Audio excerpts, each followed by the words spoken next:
നിങ്ങളുടെ വീടിന്റെ തറയിൽ പെട്ടെന്ന് ഒരു ദിവസം ഒരു മനുഷ്യന്റെ മുഖം തെളിഞ്ഞു വരികയാണെന്ന് വിചാരിക്കുക. നിങ്ങളത് വെട്ടിക്കളഞ്ഞു, പുതിയ സിമന്റ് ഇട്ടു. പക്ഷെ കുറച്ചു ദിവസം കഴിഞ്ഞപ്പോൾ അതേ സ്ഥലത്ത് വീണ്ടും മറ്റൊരു മുഖം.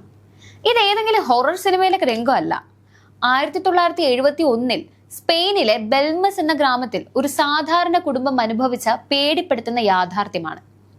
ബെൽമസ് ഫേസസ് എന്നറിയപ്പെടുന്ന ഈ നിഗൂഢത ഇന്നും പാരാനോർമൽ ലോകത്തെ ഏറ്റവും വലിയ ചർച്ചാ വിഷയമാണ്. എന്താണ് ആ വീട്ടിൽ സംഭവിച്ചത്?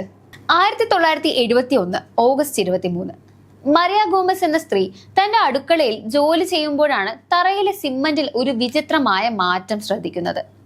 ഒരു മനുഷ്യന്റെ മുഖം അവിടെ തെളിഞ്ഞു വരുന്നു. ഭയന്നു പോയ മരിയയുടെ ഭർത്താവും മകനും ചേർന്ന് ആ ഭാഗത്തെ സിമന്റ് വെട്ടിപ്പൊളിച്ച് മാറ്റി പുതിയ സിമന്റ് ഇട്ടു. എന്നാൽ എല്ലാവരെയും ഞെട്ടിച്ചുകൊണ്ട് ഒരാഴ്ചയ്ക്ക് ശേഷം കൃത്യം അതേ സ്ഥലത്ത് വീണ്ടും ഒരു മുഖം തെളിഞ്ഞു വന്നു. ഈ വാർത്ത നാടാകെ പടർന്നു. ആളുകൾ ആ വീടിന് മുന്നിൽ തടിച്ചുകൂടി. അധികൃതർ ഇടപെട്ട് ആ തറ കുഴിച്ചു നോക്കാൻ തീരുമാനിച്ചു. അവിടെയാണ് എല്ലാവരെയും നടുക്കിയ ആ സത്യം വെളിപ്പെട്ടത്. അടുക്കളയുടെ തറ കുഴിച്ച ഉദ്യോഗസ്ഥർ കണ്ടെത്തിയത് അനേകം മനുഷ്യ അസ്ഥികൂടങ്ങളാണ്. 17-ാം നൂറ്റാണ്ടിലെ ഒരു സെമിത്തേരിക്ക് മുകളിലാണ് ആ വീട് പണിതതെന്ന് പിന്നീട് വ്യക്തമായി. മരിച്ചവരുടെ ആത്മാക്കളാണോ ഈ രൂപത്തിൽ വരുന്നതെന്ന് ജനങ്ങൾ വിശ്വസിച്ചു തുടങ്ങി. അസ്ഥികൾ മാറ്റി തറ വീണ്ടും കോൺക്രീറ്റ് ചെയ്തു. പക്ഷേ മുഖങ്ങൾ വരുന്നത് നിന്നുപോയില്ല.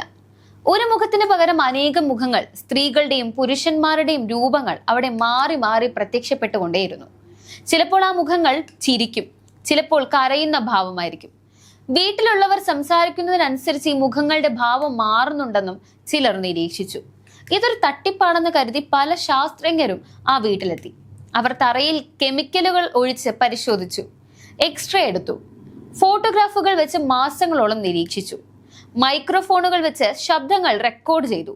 പക്ഷെ ആ മുഖങ്ങൾ അവിടെ എങ്ങനെ വരുന്നു എന്ന് തെളിയിക്കാൻ ആർക്കും കഴിഞ്ഞില്ല. പെയിന്റോ മറ്റ് കെമിക്കലുകളോ ഉപയോഗിച്ചല്ല ആ രൂപങ്ങൾ ഉണ്ടായതെന്ന് ശാസ്ത്രീയമായി സ്ഥിരീകരിച്ചു. ചില ഗവേഷകർ പറയുന്നത് ടെലിത്തോട്ടം എന്ന പ്രതിഭാസമാകാം ഇതെന്നാണ്. അതായത് മരിയ എന്ന സ്ത്രീയുടെ മനസ്സിലെ വിചാരങ്ങൾ ആ തറയിൽ രൂപങ്ങളായി തെളിയുന്നതാണെന്ന്. എന്നാൽ 2004 മരിയ മരിച്ചതിന് ശേഷവും ആ വീട്ടിൽ മുഖങ്ങൾ പ്രത്യക്ഷപ്പെടുന്നുണ്ടായിരുന്നു എന്നതും ഈ തിയറിയെ അപ്രസക്തമാക്കി. നിങ്ങൾ ഈ കഥകൾ വിശ്വസിക്കുന്നുണ്ടോ? കമന്റ് ചെയ്യാൻ മറക്കണ്ട. ഇതുപോലെ രസകരമായ കഥകളുമായി ഞാൻ വീണ്ടും വരുന്നതായിരിക്കും. Thank you.